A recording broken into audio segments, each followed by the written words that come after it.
बहुत सताती है। इंद्र किसी एक व्यक्ति का नाम नहीं है, इंद्र एक पद है। किसी आदमी का नाम इंद्र नहीं है, इंद्र एक पद है। जैसे प्रधानमंत्री पद है, वैसे इंद्र ये पद है। हमारे शास्त्रों में इंद्र के लिए एक और शब्द आता है, शतक्रतु। जो 100 यज्ञ करेगा वो इंद्र बन जाएगा। 100 अश्वमेध यज्ञ जो पूर्ण कर लेगा वो इंद्र बन जाएगा। 100 अश्वमेध यज्ञ इंद्र पूरा करने नहीं देता। जो कोई भी तप करने लगता है, इंद्र मन में विचार करता है, ये कहीं तपस्या करके इंद्र बन गया तो समस्या हो जाएगी, मेरी कुर्सी चली जाएगी। कुर्सी की चिंता इंद्र को भी है। इसलिए इंद्र देवर्षि नारद को जब तप करता हुआ देखता है तो कामदेव को बुलाता है। ये शस्त्र इंद्र के पास में बहुत तगड़ा है। ये काम मनुष्य का नाश करने वाला है। पहले तो काम दिखता था, अब कम से कम दिखता नहीं है। वो मन में आकर के सारा बिगाड़ा कर देता है। अच्छे अच्छे महापुरुष इसके कब्जे में आ जाते हैं, इसके अधिकार में आ जाते हैं। विश्वामित्र जैसे महामुनि भी काम से वंचित नहीं रह पाए। जो कंद मूल खाते थे, फल खाते थे, जंगल में रहते थे,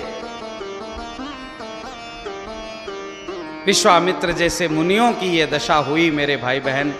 ब्रह्मा जैसे महात्माओं की दुर्दशा काम ने कर दी।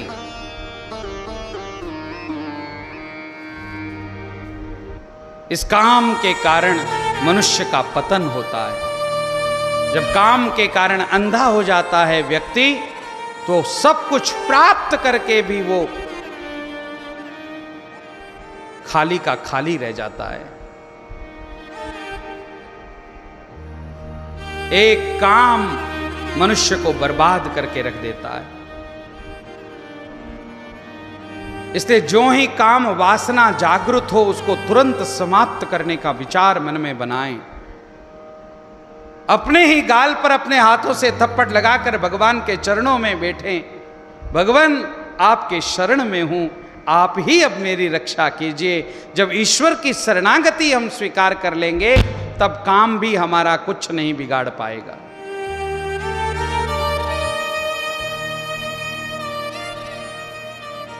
देवी एषा गुणमयी मम माया दुरत्या मामेव ये प्रपद्यन्ते मायाम एताम तरन्ति ते। जो मेरी शरण में आ जाते हैं वही इस काम से बच सकते हैं, इस माया से बच सकते हैं, अन्यथा माया से बचना बहुत मुश्किल है।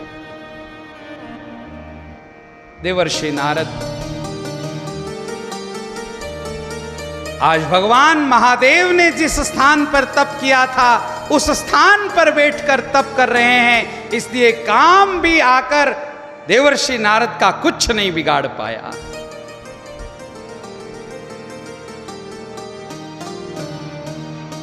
देवर्षि नारद को तपस्या से दूर करने के लिए खूब प्रयास किया, लेकिन एक न चली काम की। वहां कामदेव ने मन में विचार किया, भगवान महादेव को परेशान करने आया था, जला करके भस्म कर दिया उन्होंने। कहीं इस बाबा ने भी अपनी आंख खोलकर मुझे फिर से भस्म कर दिया तो समस्या हो जाएगी। इसलिए देवर्षि नारद के चरणों में आकर कामदेव गिर गया। मैं आपके शरण में हूं, आप मेरी रक्षा करें। देवर्षि नारद आंखें खोली, अपने चरणों में पड़े हुए कामदेव को देखा। काम को तो जीत लिया, लेकिन कामदेव के जाने के बाद बाबा को अहंकार हो गया। मैं तो देखो कामदेव को जीत चुका हूं। एक दुर्गुण यदि जीवन से चला जाएगा तो दूसरा आने को तैयार खड़ा है। यदि भगवान की शरणागति स्वीकार नहीं करेंगे और अपने बल का, अपनी ताकत का हमें भरोसा रहेगा तो अपनी ताकत कभी भी टूट सकती है। मेरे भाई बहन, इस संसार में शरणागति सबसे बेस्ट है, सबसे श्रेष्ठ है।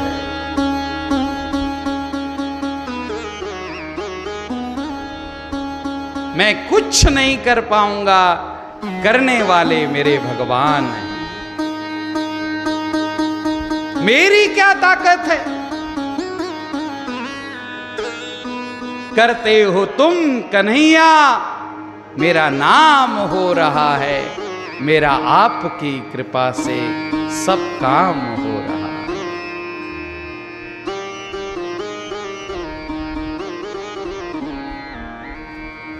भगवान की कृपा से ही सब कुछ हो रहा है।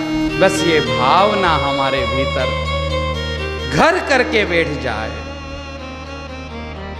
देवर्षि नारद मन में विचार करते हैं कि देखो मैंने काम को जीत लिया, लेकिन अहम को देवर्षि नारद नहीं जीत पाए। अहंकार को लेकर शिवजी के पास में गए, शिवजी के चरणों में प्रणाम किया। बाबा, आपने तो काम को जीत तो लिया, लेकिन आप क्रोध को नहीं जीत पाए। आपने आंखें खोलकर क्रोध किया और काम जल करके भस्म हो गया। अब केवल आप काम विजयी नहीं है, मैं भी काम विजयी हूं और मैं आपसे 2 कदम आगे हूं। देवर्षि नारद भगवान महादेव को कह रहे हैं, हम आपसे 2 कदम आगे हैं। आपने काम को जीता, हमने काम को भी जीता और हमने क्रोध को भी जीता। क्रोध भी हमारा कुछ नहीं बिगाड़ पाया। भगवान महादेव ने मुस्कुराकर देवर्षि नारद को अपने पास में बिठाया। वाह देवर्षि, तुम पूर्ण हो गए हो।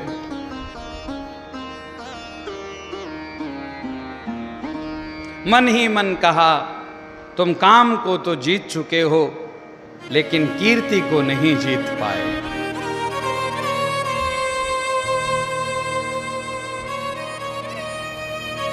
अब मैंने जो कार्य किया है उसकी प्रशंसा तो होनी चाहिए, समाज में उसका नाम होना चाहिए, पता लगना चाहिए समाज को कि मैंने ये करके दिखाया है। मेरा प्रचार होना चाहिए।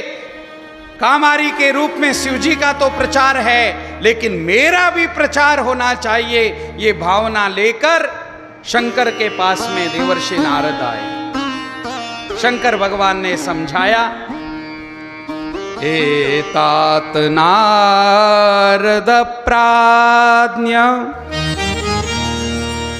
धन्यस्त्वं शृणु मद्वचः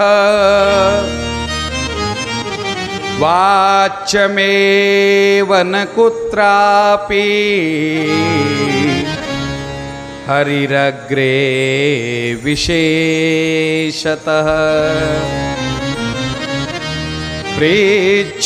पृच्छमानोऽपि न ब्रूयात् स्ववृत्तं मे यदुक्तवान् गोप्यं गोप्यं सर्वथा हि नैव वाच्यं कदाचन। हे देवर्षि नारद, धन्य हो तुम। आपने काम को जीत लिया, क्रोध को जीत लिया, लेकिन मेरे भी कुछ वचन हैं, मेरे भी कुछ अनुभव हैं, आप उन वचनों का पालन करें। आप जो अपनी कीर्ति सर्वत्र फैलाना चाहते हो, मैं आपसे विशेष आग्रह करता हूं कि आप कहीं पर भी जाकर के ये न बताएं कि मैंने काम को जीता है, मैंने क्रोध को जीता है। देखो, आप अपने साधन के बारे में जब दूसरों को बताते हैं तो दूसरे दिन से ही वो साधन हल्का हो जाता है, कमजोर हो जाता है। मैं इतनी माला जपती हूं, आप किसी 5 लोगों को बताकर देख लीजिए, दूसरे दिन आपका माला में मन नहीं लगेगा। मैं पोथी पढ़ती हूं, आप किसी को बताकर देख लीजिए, दूसरे दिन आपका पोथी पढ़ने में मन नहीं लगेगा।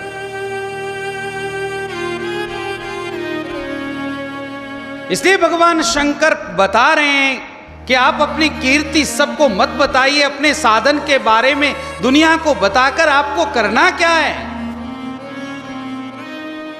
अपने साधन के बारे में किसी को मत बताइए। गोप्यम गोप्यम परम गोप्यम, यह परम गोपनीय बात है। मेरा साधन मेरे पास रहे, मैं दुनिया को मेरा साधन न बताऊं। मैं रोज मंदिर जाती हूं, मैं रोज शिव जी को जल चढ़ाती हूं, मैं रोज प्रभात फेरी में जाती हूं। यह भी एक सूक्ष्म अहंकार है, और इस अहंकार को यदि कुछ दिन तुम पालते रहोगे तो यह अहंकार एक दिन तुम्हारे साधन को नष्ट कर देगा, तुम्हें प्रभात फेरी में जाना बंद करवा देगा, तुम्हें साधन करना बंद करवा देगा।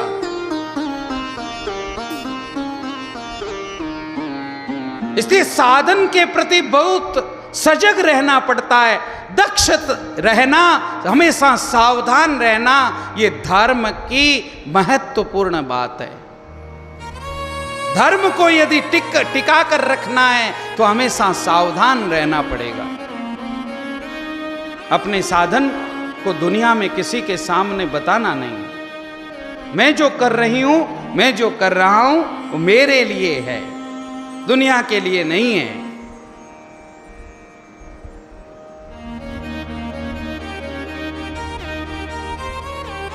भगवान शंकर देवर्षि नारद को बार बार समझाते हैं, बिल्कुल मत कहना किसी को, और किसी को यदि कह भी दिया तो कोई बात नहीं। हरिरग्रे विशेषतः, भगवान विष्णु को तो बिल्कुल मत बताना। अपने साधन, मैंने साधन क्या किया है, ये भगवान को भी कभी नहीं कहना, क्योंकि भगवान अपने साधन से प्रसन्न नहीं होते, भगवान केवल कृपा से प्रसन्न होते हैं। भगवान जिस दिन दया करेंगे उस दिन हम पर प्रसन्न होंगे, हमारे साधन से भगवान प्रसन्न नहीं होंगे। साधन तो शास्त्र का आज्ञा है, इसलिए करने हैं। मेरे जीवन को उन्नत बनाने के लिए, मेरे जीवन को समर्पित बनाने के लिए, मेरे जीवन को सरल बनाने के लिए साधन करना है। भगवत प्राप्ति तो उस दिन होगी जिस दिन भगवान कृपा करेंगे।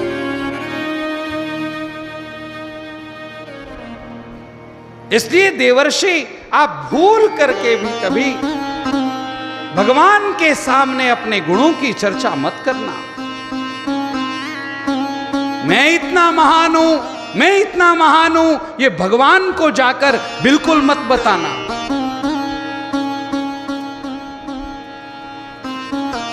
अपने बिल्कुल समीप बिठा करके भगवान महादेव ने देवर्षि नारद को समझाया, लेकिन अहंकारी व्यक्ति समझता नहीं। देवर्षि नारद ने मन में विचार किया, विष्णु को बताने को ये मना कर रहा है, क्योंकि ये सोच रहे हैं कि कहीं काम को विजय करने वाला दूसरा भी कोई है, ये नाम भगवान श्री हरि के सामने न चला जाए। शिव ने ही केवल काम को जीता है, ऐसी बात नहीं। आज मैं जाकर के भगवान श्री हरि को बताऊंगा कि हमने भी काम को जीता है, हम भी कम नहीं, हम महादेव से भी श्रेष्ठ हैं, क्योंकि हमने केवल काम को नहीं, हमने क्रोध को भी जीता है। और अपना बड़प्पन बताने के लिए जो कोई ईश्वर के पास में जाएगा वो टूट जाएगा। मेरे भाई बहन, जीवन में कभी भी भगवान के पास जाओ तो छोटापन लेकर के जाओ, विनम्र बन करके जाओ। आपसे श्रेष्ठ और कौन हो सकता है ठाकुर, आप ही श्रेष्ठ हैं। इस प्रकार की भावना लेकर के जाओ। धनवान बन करके भगवान के सामने मत जाओ। अपनी सत्ता का अहंकार लेकर भगवान के सामने मत जाओ। भगवान के सामने जब भी जाओ झुक करके जाओ, साष्टांग दंडवत प्रणाम करो। आपके सामने हम कुछ नहीं है नाथ। और अपने अहंकार को लेकर के देवर्षि नारद जो ही भगवान श्री हरि के पास पहुंचे हैं, भगवान ने आज जान लिया। देवर्षि नारद को मना किया था, भगवान शिव ने फिर भी मेरे पास आए।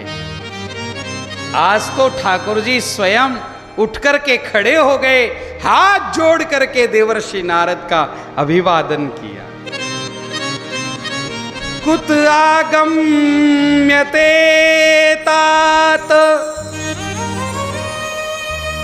किमर्थम इह आगतः धन्यस्त्वं मुनिशार दूल तीर्थोऽहं तु तवागमात्।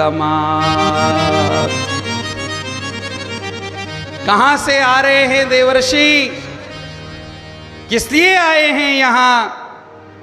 धन्य हैं आप, आपका दर्शन करके आज मैं स्वयं पवित्र हो गया। आपको प्रणाम है। बहुत दिनों के बाद मुझ पर दया करी आपने, इतने दिनों बाद पधारे। कहाँ से आ रहे हैं, क्या विशेष खबर लेकर आ रहे हैं? देवर्षि नारद खबरी लाल भी हैं, मीडिया प्रभारी हैं। इधर की खबर उधर, उधर की खबर इधर पहुंचाने का काम करते हैं। इस संसार में यदि सबसे पहले यदि कोई पत्रकार हुआ तो देवर्षि नारद। इस सृष्टि के पहले पत्रकार देवर्षि नारद हैं।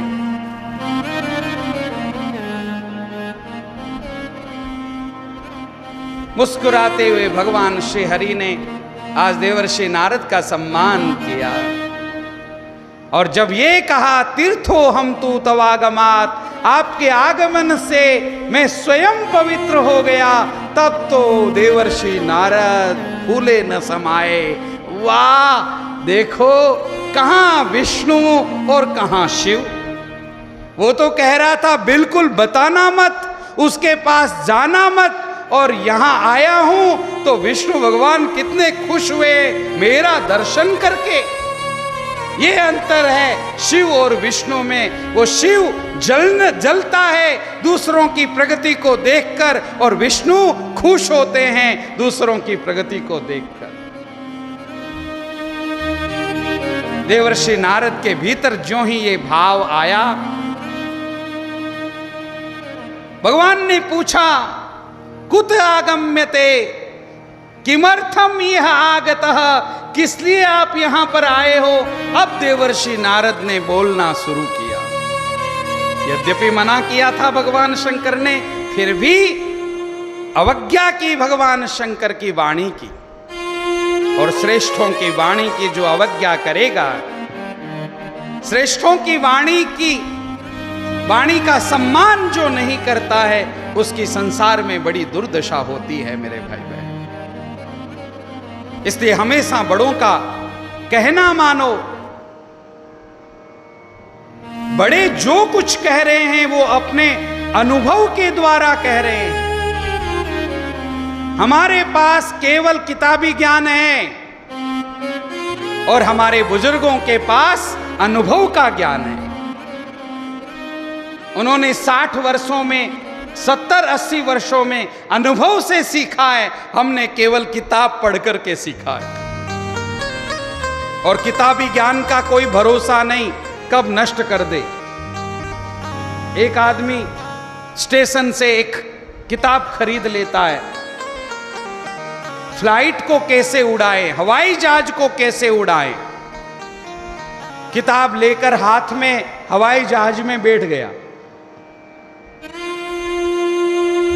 उसमें जैसा दिशा निर्देश किया गया है, मार्गदर्शन किया है, उसके अनुसार हवाई जहाज उड़ाने लगा, चलाने लगा। हवाई जहाज चली, उड़ी, और ऊपर आकाश में जाकर के जो ही हवाई जहाज बादलों में पहुंची, और पहुंचने के बाद इसने अब सोचा अब नीचे उतारनी चाहिए हवाई जहाज को, और पन्ना बदला। पन्ना बदलते ही बड़े अक्षरों में लिखा था, हवाई जहाज को नीचे उतारने के लिए इसी पुस्तक का भाग 2 पढ़े।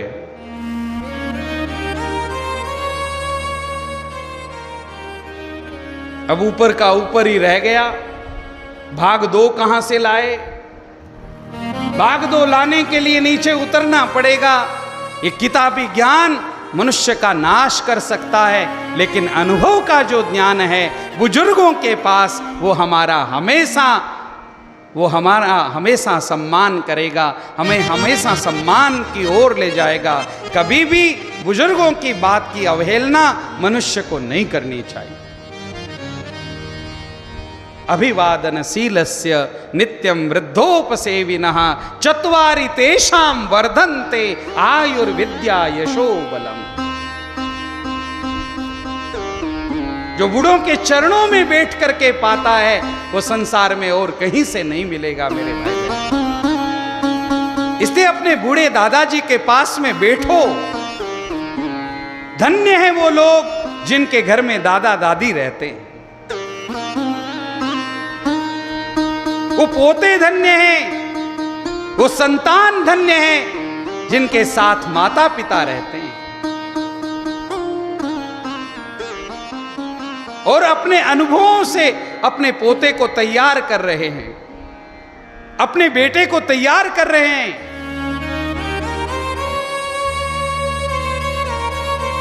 इसलिए आप कीर्तिमान हो गए, प्रतिष्ठावान हो गए, धनवान हो गए, सब कुछ आप बन गए, लेकिन माता पिता का अनादर कभी मत करिएगा। उनके चरणों में जाकर के एक आधा घंटा तो भी प्रतिदिन बैठिएगा। दिन भर में आज मैंने क्या क्या किया, अपने पिता को, अपने माता को बताइएगा। इससे उनको शांति मिलेगी और आपके कार्यों में यदि कोई गलती हो गई है तो वो आपको मार्गदर्शन भी करेंगे। आज का छोरा पढ़ लिख करके माता पिता को तो कुछ समझता ही नहीं। आप अनपढ़ हो, आप क्या जानते हो, इस प्रकार की बात करने वाली आज संतान हमने पैदा किए। इसलिए किसी श्रेष्ठ महात्मा ने कहा था, त्यागी महात्मा ने कहा था कि अपनी संतान को लायक बनाओ, लेकिन इतना भी लायक मत बनाओ कि एक दिन वो आपको ही नालायक समझने लगे। आज हमारी ही संतान हमें नालायक समझने लगी है। आपको क्या पता है पापा, आपको क्या पता है मम्मा, ये हमारी संतान हमें कह रही है।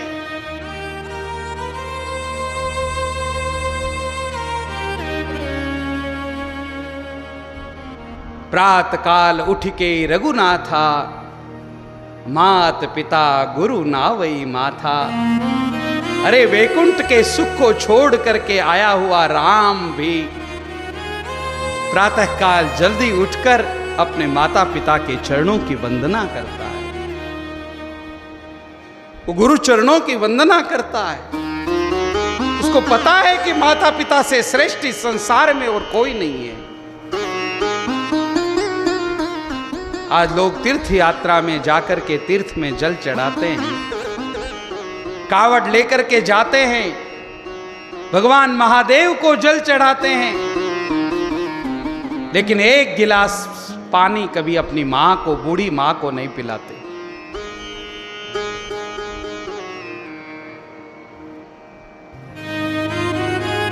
माता पिता की जिस घर में सेवा होती है मेरे भाई बहन, वो घर तीर्थ हो जाता है। जो माता पिता की सेवा नहीं करते, वो 4 धाम में जाकर के भी ईश्वर का दर्शन नहीं कर पाते।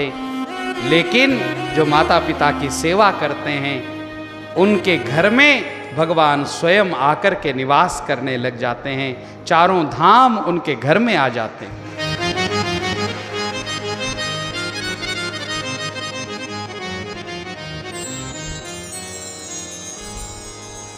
मंदिर में भगवान नहीं है, मस्जिद में भगवान नहीं है, गुरुद्वारे में भगवान नहीं है, तेरे घर में बैठे हुए बूढ़े माता पिता के चरणों में भगवान है।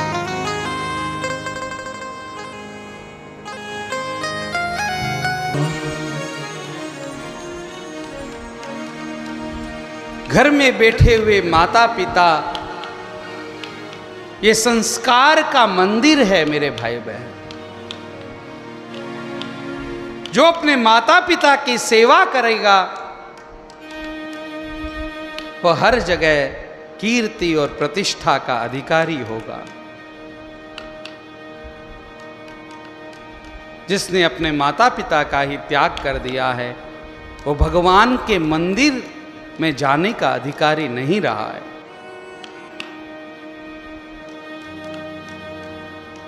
पंडित जी जब भी आपके घर में पूजा करवाने के लिए आते हैं, पूजन आरंभ करने से पहले आपको अपने माता पिता को प्रणाम करने के लिए कहते हैं।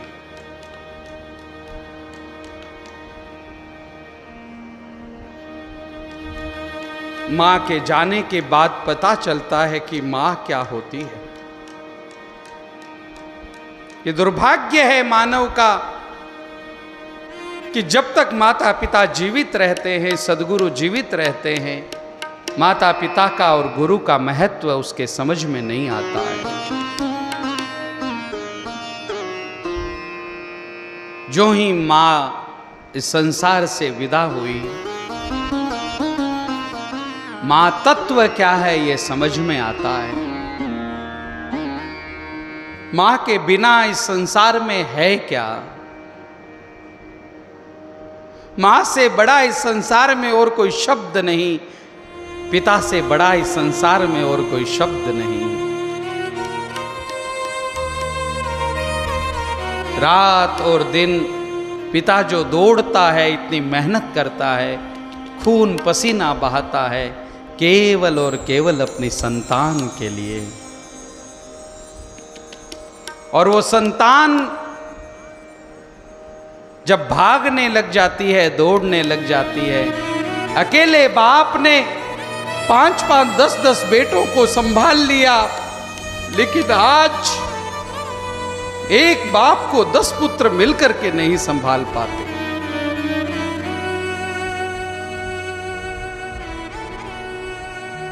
बांट दिया मां बाप को, 1 महीने तुम रखोगे, 1 महीने तुम रखोगे, 1 महीने तुम रखोगे।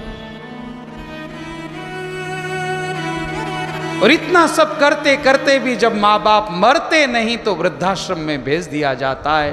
हम तो परेशान हो गए हैं इनकी सेवा करते करते, अब हमसे ये संभलेंगे नहीं। जिस मां ने 9 महीने तक अपनी संतान को पेट में रख करके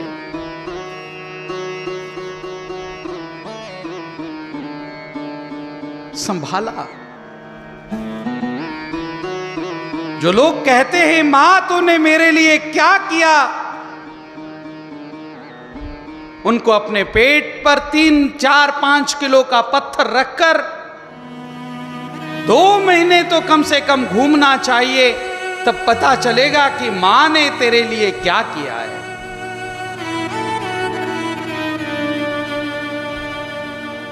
मां के ऋणों से भगवान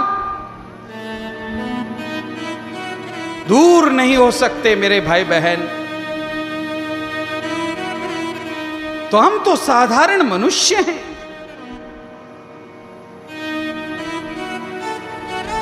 यशोदा माता के, देवकी माता के ऋणी होकर रहते हैं कृष्ण।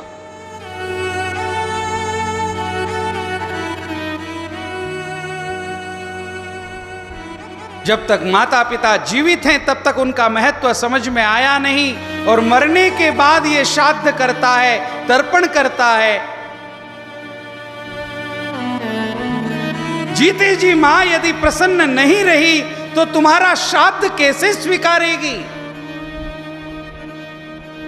बूढ़ी मां ने कभी सीरा मांग लिया, एक कटोरी सीरा बना करके उसको दिया नहीं, एक कटोरी हलवा कभी दिया नहीं। आज ये पूरे अपने मित्र मंडली को बुलाकर श्राद्ध कर रहा है, सबको पकवान बना करके खिला रहा है। श्राद्ध करना, तर्पण करना, पंडित जी को बुला करके तर्पण करना बहुत सरल है, लेकिन जीते जी बूढ़ी माँ के सामने एक गिलास पानी लेकर के जाना और अपने हाथों से बूढ़ी माँ को पानी पिलाना, ये बहुत कठिन है मेरे भाई बहन। अरे फोटो को तिलक करना, फोटो को हार पहनाना बहुत सरल है। मां के मर जाने के बाद उसकी अर्थी के सामने साष्टांग दंडवत प्रणाम करना बहुत सरल है, लेकिन जीते जी कभी एक सुंदर सा हार बनाकर मां के गले में पहनाकर और उसको साष्टांग दंडवत प्रणाम करना बहुत कठिन है।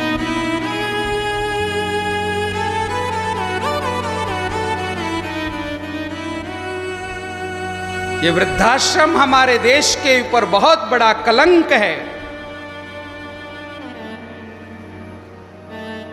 जैसे गौ माता को लोगों ने अपने घर से निकालकर गौशाला में भेज दिया, उसी प्रकार अपने बूढ़े माता पिता को घर से निकाल करके वृद्धाश्रम में भेज दिया।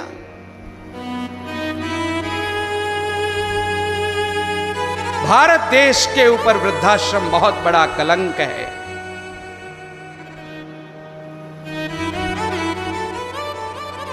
माता पिता की घर में रख करके उनकी सेवा की जाए, ये बोझ नहीं है। माता पिता बोझ नहीं है, ये तुम्हारे संस्कार के मंदिर है। तुम्हारे घर में माता पिता एक मंदिर है, और जिसके घर में माता पिता है उसके घर में चारों धाम हैं, सारे देवता हैं। आपको किसी तीर्थ में जाने की आवश्यकता नहीं जब तक आप माता पिता की सेवा कर रहे हैं। सारे तीर्थ आपके घर में निवास करते हैं जिनके घर में माता पिता की सेवा होती है। और ये महाराष्ट्र तो उस संस्कृति को देख चुका है। ये भगवान विठ्ठल जो पांडुरंग बनकर पंढरीनाथ पंढरपुर में खड़े हैं, वो पितृभक्त के कारण खड़े हैं, मातृभक्त के कारण खड़े हैं। नित्य निरंतर माता पिता की सेवा करने वाले पर रीझ कर, प्रसन्न होकर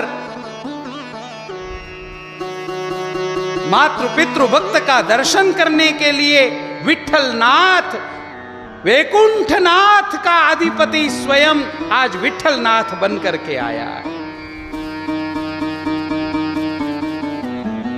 प्रतीक्षा कर रहा है कि वो आए और मेरा दर्शन करे। माता पिता को छोड़ करके जब भक्त आया नहीं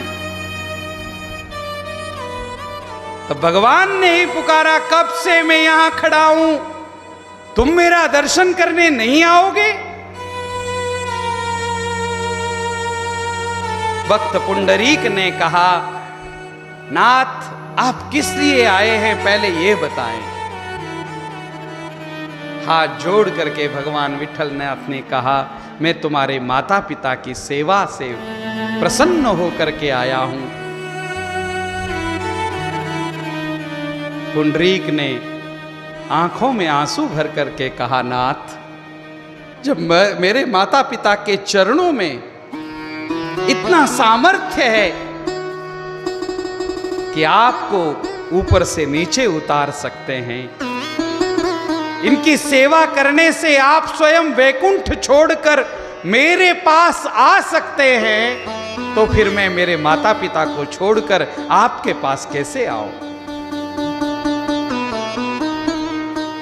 मैं मेरे माता पिता जब तक आपका दर्शन करने की अनुमति नहीं देंगे तब तक आपके पास नहीं आ सकता। आपको प्रतीक्षा करनी पड़ेगी। और भगवान आज भी मातृ पितृ भक्त की प्रतीक्षा कर रहे हैं। दोनों हाथ कटी पर रखकर हम सबको दर्शन देते हैं। सुंदर ते ध्यान उभे विटेवरी, एक ईंट पर खड़े, एक ईंट पर खड़े।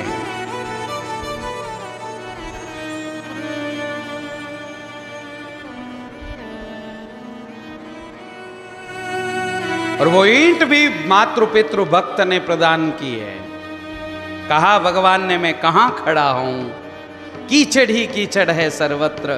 भक्त ने ईंट फेंकी और कहा, यहाँ खड़े हो जाओ। कीचड़ के छींटे भगवान पे लगे और उस ईंट पर भगवान खड़े हो गए। सुंदर ते ध्यान उभे विटेवरी, कर कटावरी ठेऊ। सुंदर ते ध्यान उभे विटेवरी, सुंदर ते ध्यान उभे विटेवरी, कर कटेवरी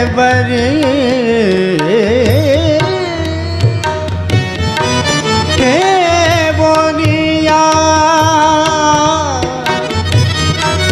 कर कटेवरी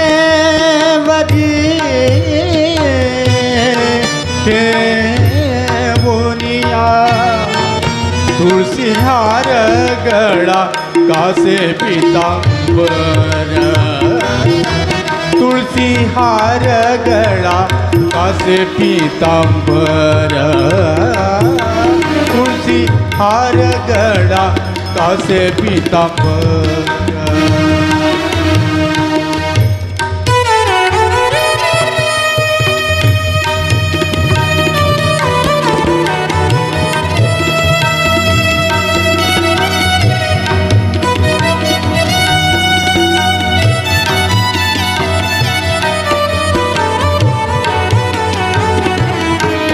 आवळे निरंतर हे चिदाना, हे चिदाना, आवळे निरंतर हे चिदाना,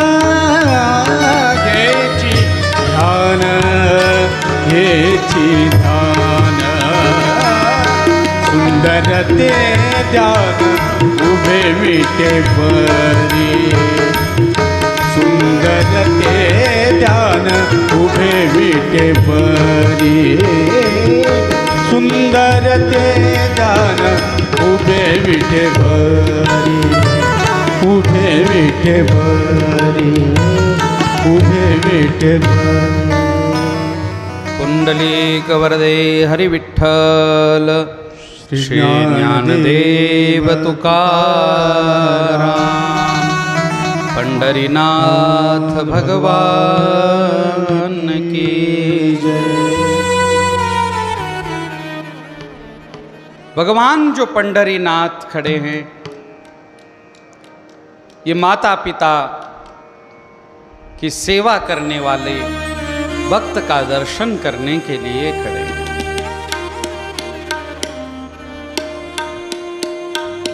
हमारे घर में माता पिता तीर्थ रूप हैं, उनका सानिध्य प्राप्त करो, उनके निकट बैठकर उनसे कुछ मार्गदर्शन लो।